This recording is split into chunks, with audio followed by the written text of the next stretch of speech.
आध्यात्मिक होणं म्हणजे काय, एका ठिकाणी शांत बसून चिंतन करणं किंवा काहीतरी वाचणं किंवा कुठेतरी कीर्तनाला जाणं, काय करायचं म्हणजे आपण आध्यात्मिक होतो? आध्यात्मिक होणं म्हणजे शांत होणं सगळ्यात मेन. कारण आपण काय करतो की खूप भरकटतो दिवसभर, खूप गोष्टी चाललेल्या असतात. कुठेतरी असं वाटत असतं की आपलं आता मन शांत व्हावं, कुठेतरी ती मानसिक शांतता यावी आपल्यात, असं प्रत्येकाला वाटतं. ती शोधण्याचा जो प्रयत्न आहे आणि ज्याच्यातून ते मिळतं ते म्हणजे अध्यात्म आहे. ओके. कशातूनही मिळू शकतं. तुम्हाला एखादा कोट वाचल्यानंतर सुद्धा मानसिक शांतता मिळते, ते तुमचं अध्यात्मच आहे. म्हणजे नॉट नेसेसरी की संतच वाचावेत, नॉट नेसेसरी की मी घेतली ज्ञानेश्वरी आता वाचायला सुरुवात केली, नाही गरज. तुमच्यावर डिपेंड आहे की तुम्हाला मानसिक शांतता कुठे मिळते. ओके.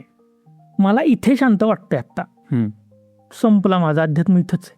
वा, हे मी जस्ट 2-3 तास आधी अनुभवलं. मी हीच केबल घ्यायला गेलो होतो आणि मेन हायवेच्या बाजूलाच एका मॉलमध्ये एक दुकान आहे म्युझिकचं. त्यांच्याकडे पूर्ण गिटार वगैरे सगळ्या गोष्टी आहेत. आणि मी काही थेट त्या दुकानातही नाही गेलो. आधी 2-4 ठिकाणी फिरलो, कुठेच काही भेटत नव्हतं, म्हणून मग गुगलवरती सर्च केला आणि त्या दुकानात गेलो. त्या दुकानात जसं म्हणजे आजूबाजूला पूर्ण गोंगाट, कारण मेन हायवेला ते दुकान वगैरे, आणि जसंच दरवाजा तो हे करून आत गेलो, मी सांगतो एवढी शांतता त्या ठिकाणी की मी नेक्स्ट टाइम ना तिथे बिनकामाचा जाईल, एवढी शांतता आहे तिथे. मग मिळाली म्हणजे मग अध्यात्म हेच आहे ना. अध्यात्म दुसरं काय आहे? काहीच वेगळं, खरंच वेगळं नाही आहे. अध्यात्म हेच असतं की आपल्याला म्हणजे मी खूप स्ट्रेसमध्ये, मी खूप कुठंतरी काहीतरी करतोय, मला खूप टेन्शन आहे, मला कळत नाही आहे मी कसं वागू ते.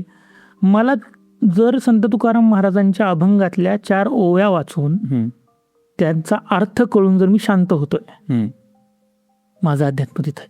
वा. संत तुकाराम महाराज माझे आता आध्यात्मिक गुरु झालेत थोडक्यात.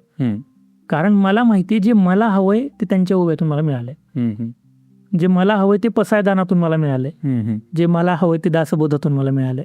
बरोबर. एनिवेअर तुम्हाला कुठून मिळतंय हा वैयक्तिक प्रश्न आहे. कुठंच म्हणजे सामाजिक बाब नाहीच आहे ती मुळात, खूप वैयक्तिक बाब आहे, पर्सनल आहे एकदम. म्हणजे नवरा बायको आहेत ना, तर नवऱ्याची पण ती वैयक्तिक बाब आहे, इतकं पर्सनल आहे ते. बायकोला पण सांगण्याची गरज नाही की मला इथे शांतता मिळते, नसतं सांगू शकत माणूस. बरोबर.